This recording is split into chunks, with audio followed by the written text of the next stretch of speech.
Educational एक्सपोर आउ गोटे video रे आपण मानकु स्वागत। आज वीडियो में कथा हेबा जो हिंदी केस रो जो कोर्ट रे जो हियरिंग थिला सही हियरिंग विषय रे। आ आज थिला हिंदी को केस रो शेष हियरिंग आपणकर जजमेंट ही आसीबो नेक्स्ट। जदि हम एथि देखिबा जे कोन कोन हला कोर्ट रे ताहेले जो पिटिशनर जो लॉयर थिले जो वकील थिले से कोन कहले ना आपणकर जो एग्जाम टा जो हेइछि एठी से कहले कि more than 5 times students in the post जोटा कि अछंती तो तांकर प्रिलिमिनरी जो प्रिलिमिनरी एग्जामिनेशन हेबा कथा ताकू जो डिफेंस लॉयर कोन कहले पावर वेस्टेड अपन ओ डबल एस पाखरे पावर अछि से डिसीजन नहीं पारिबो सेठी लिखाई जी एडवर्टाइजमेंट रे। आ से गोटे एग्जांपल भी देले कि तेज प्रताप केस रो गोटे एग्जांपल देले कि नहीं पावर टा कमिशन ऊपर अछि से डिसीजन नहीं पारिबो। ता बाहरे से कहले आ गोटे कथा कि जो प्रिलिम्स जो 5 टाइम जो कहउचंती नंबर टा ताहा डिपेंड करूछि कैटेगरी वाइज। ता अर्थ कैटेगरीज रे 5 टाइम्स थिले मैं एग्जाम करिवु 5 टाइम्स रो से डिफेंस लॉयर कहले। तापर जदि हम देखिबा जो जो पिटिशनर लॉयर कोन कहले ना बाइलिंगुअल जो हिंदी एंड इंग्लिश रे एग्जाम हेबा कथा ता हेलानी जेते एडवर्टाइजमेंट लिखाइतिला। तो ताकू डिफेंस लॉयर कोन कहले they will be Hindi teacher question was in Hindi not a problem. तो जो इंटरव्यूनर सेठी गोटे थिले से कहले कि जदि से माने हिंदी टीचर हेबे तो हिंदी रे एग्जाम टा देले देयर इज नो प्रॉब्लम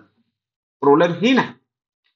तापरे आउ गोटिए माने जो आउ एई जो हिंदी जो पेडागोजी को नहीं कि से माने कहले कि जो डिफेंस लॉयर कि आमे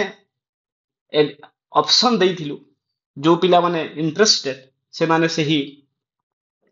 माने ऑप्शन देई कि आइदर पेडागोजी को से एग्जाम देई पारिबे को जो लैंग्वेज से माने एग्जाम राखु चाहुछन। तापरे जो पिटिशनर लॉयर कहले कि by allowing all the students article 14 and 16 violated से कहले कि नहीं जेते बेले सब पिला को अलाउ करा जाउछि प्रीलिम्स रे माने डायरेक्ट मेन एग्जाम करी कि सेटा आर्टिकल 14 को वायलेट करूछि। तो तार जो आंसर रे डिफेंस लॉयर कहले कि decision of the commission commission निजे से डिसीजन नहीं पारिबो कि केते पिला सेठी आसीबे न आसीबे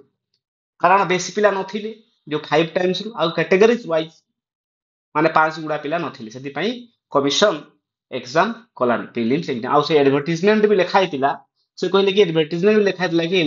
जो एलटीआर रो सेठी हिंदी रा प्रीलिम्स एग्जाम हेबो नाही। तापरे एठी आ भी बहुत सारा आर्गुमेंट हला कि जो डिफेंस लॉयर कहले कि आपनकर जो माने एटा हला परे कोन पई आपन केस कोले माने ता आगु तो करि पारिथन जेते प्रीलिम्स एग्जाम हलानी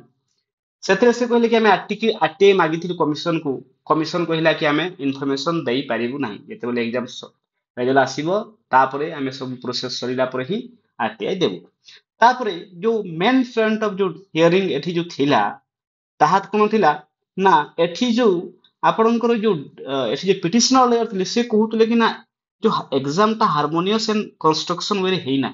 ता अर्थ एग्जाम को पूरा कैंसिल करा जाऊ पूरा पेडागोजी एग्जाम न करिके पूरा एग्जाम को ही कैंसिल करा जाऊ। तापरे सेठी जो डिफेंस लॉयर कहले कि ना पूरा एग्जाम को कोन पे कैंसिल करबे आमे आपनकर जो 150 मार्क्स अछि 150 मार्क्स 130 मार्क्स कोनो से प्रॉब्लम नाही। तो जदि आपन जदि कहबे आमे पिला को 20 मार्क्स रो ऑप्शन दिया हिची कि से माने चाहिले एग्जाम देई पारिबे से बायलिंगुअल पेपर टा तो